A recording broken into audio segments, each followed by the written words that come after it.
il y en a 190 000 au dernier service, on est plutôt proche de l'arnaque.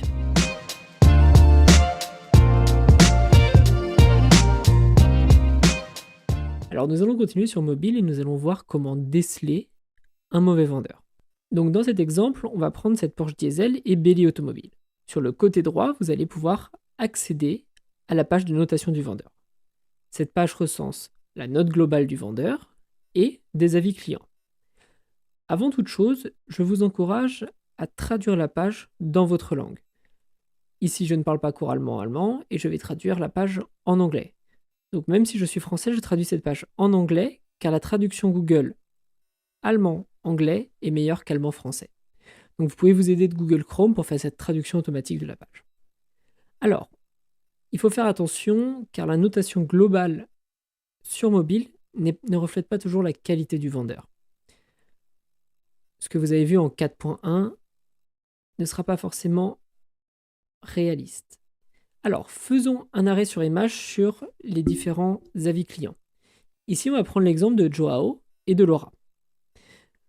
Joao n'a pas acheté le véhicule. C'est la troisième information de la deuxième colonne. Quant à Laura, elle a bien acheté le véhicule auprès du vendeur. Vous voyez déjà, on se rend compte que mobile permet à des gens qui n'ont pas acheté un véhicule de les noter. Et c'est tout à fait normal. À la fin d'un échange ou d'un contact avec un vendeur, mobile vous envoie un formulaire qui vous permet d'y répondre. Il faut donc bien faire attention, car on a ici deux types de personnes avec deux types d'informations. L'un a acheté un véhicule et a donc eu un contact poussé et prolongé avec le vendeur, et un autre a juste eu un contact qui peut des fois être court, il a juste avoir demandé quelques informations sur le véhicule, et s'être arrêté là. Pour justement parler de mauvais vendeurs, on va prendre un exemple. Ici, je vais vous parler de Léo Automobile. Léo, c'est un cas que j'ai connu personnellement. C'est un mauvais vendeur, voire même un escroc. Je vais essayer de vous montrer pourquoi, et comment j'aurais pu l'éviter en faisant mieux mon travail en amont. Donc allons sur sa page mobile et recherchons ses notes et ses avis. Donc ici, on va faire un petit arrêt sur image un instant et on va se rendre compte que Léo a une note de 4,1. 4,1, c'est la même note qu'avait Belly Automobile, donc on peut partir du principe qu'ils sont équivalents. Alors, je vous encourage à traduire la page, et là, on va prendre les notes des clients de Mihail, Tadic et W.Bartels. Donc, Mihail a bien acheté le véhicule, Tadic aussi, et Bartels aussi.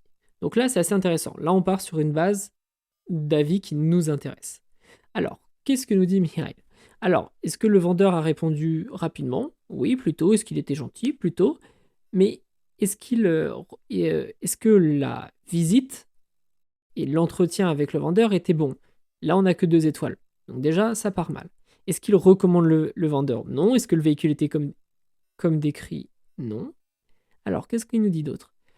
Donc, sur l'annonce, il était écrit que la pompe était défectueuse et en fait, la voiture avait la distribution de cassée. Il a dû changer le moteur. Ça part mal. Alors, prenons l'avis de Tadic. Tadic concède que le temps de réponse était mauvais, que le vendeur n'était pas très gentil et que l'entretien n'a pas servi à grand-chose. Est-ce qu'il le recommanderait ? Non. Est-ce que le véhicule était comme décrit ? Non. Donc, il a acheté un Q3 avec 129 000 km. Quand la voiture est arrivée, il s'est rendu compte que le kilométrage était de 190 000 au dernier service. Donc, il a essayé de contacter le vendeur, mais malheureusement, il a été plutôt agressif. Il voulait récupérer son argent, mais ça ne s'est pas fait. Donc, après, il a porté plainte. Bon, voilà. Et qu'est-ce que nous dit Bartels ?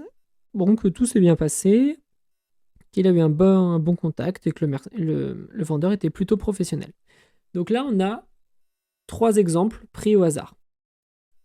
On se rend compte quand même que quand 60%, donc les 2/3 des clients, annoncent que le véhicule n'était pas comme décrit, ça part mal. Et donc là, on a vraiment le cas où les notes de Léo peuvent avoir été augmentées tout simplement parce que juste il a eu un bon contact par mail et que cela a permis des échanges et des notes plutôt positives sur mobile. Or, on se rend compte dans les détails que quand on vend un Audi Q3 avec 129 000 km et qu'en réalité il en a 190 000 au dernier service, on est plutôt proche de l'arnaque. Alors, je vais vous montrer un deuxième point à vérifier quand vous trouvez un vendeur. On va tout simplement le chercher sur Google. Ici, Léo, sur Google, c'était pas très dur, on met son nom et sa ville, il ressort de suite. Alors, qu'est-ce qu'on peut voir? On peut tout de suite voir que Léo a 6 notes Google et une moyenne de 2,3, ce qui est déjà un peu plus bas que les 4,1 de mobile. Et en fait, quand on va regarder en photo, Léo, on va se rendre compte que son parc automobile est plutôt conséquent et que les véhicules qu'il vend sont plutôt des véhicules de prestige ou haut de gamme. Cependant, une fois qu'on arrive, on se rend compte que tout simplement, le conteneur à droite, c'est son bureau. Et quand on commence à vendre des Porsche, des Maserati, des grosses BM, classe G, et que notre bureau, c'est un conteneur sur un terrain vague, inquiétez-vous. Sérieusement, inquiétez-vous car ça part mal. Donc si on regarde ces notes, à notre cher Léo, on va s'apercevoir que c'est très mauvais.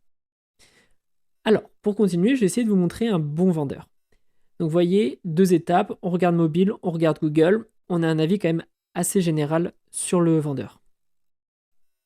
Et ça, on le fait avant de se rendre sur place. Donc maintenant, je vais vous parler d'un autre vendeur que j'ai également côtoyé, qui lui est un bon vendeur. Et je vais vous expliquer après pourquoi je suis certain que c'est un bon vendeur. Alors, Hulb, c'est un vendeur dans une commune limitrophe de Leonberg où se trouve Léo. Donc, en allant sur ces notes, on se rend compte que Hulb a 4,9 de notation sur 49 avis. Donc là, on est déjà quand même sur quelque chose de plutôt bon. Si on regarde un petit peu les avis qu'il a laissés par des clients, on va se rendre compte que tous les véhicules qui ont été achetés ont des bonnes notes. Si on va sur Google et qu'on le recherche, on va se rendre compte qu'il a 4,3 de notes et 39 avis.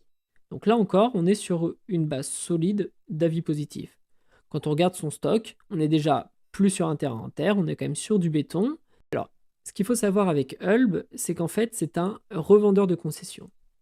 Alors, si ça ne vous parle pas, l'idée est que, par exemple, la concession BMW auquel il est rattaché va lui fournir des véhicules à vendre. En fait, la concession BMW va se séparer d'une partie de son parc automobile trop ancien ou trop bas de gamme pour la revendre elle-même. À ce niveau-là, en fait, ils font un prix à Hulb qui, lui, va se charger de revendre ces véhicules qui ne conviennent pas à la stratégie marketing du garage. Donc en fait, en recherchant par exemple un vendeur qui est un revendeur de concession, on va tomber sur des véhicules qui sont plutôt bien entretenus, qui sont plutôt fiables. Et c'est là où le fait de demander au vendeur dès le départ si celui-ci est affilié à un garage ou une concession va vous permettre de tout de suite toucher des véhicules avec une plus grande fiabilité. Donc là, on vient de prendre l'exemple de 2 vendeurs totalement différents et vous avez maintenant quelques clés pour essayer de trouver un bon vendeur.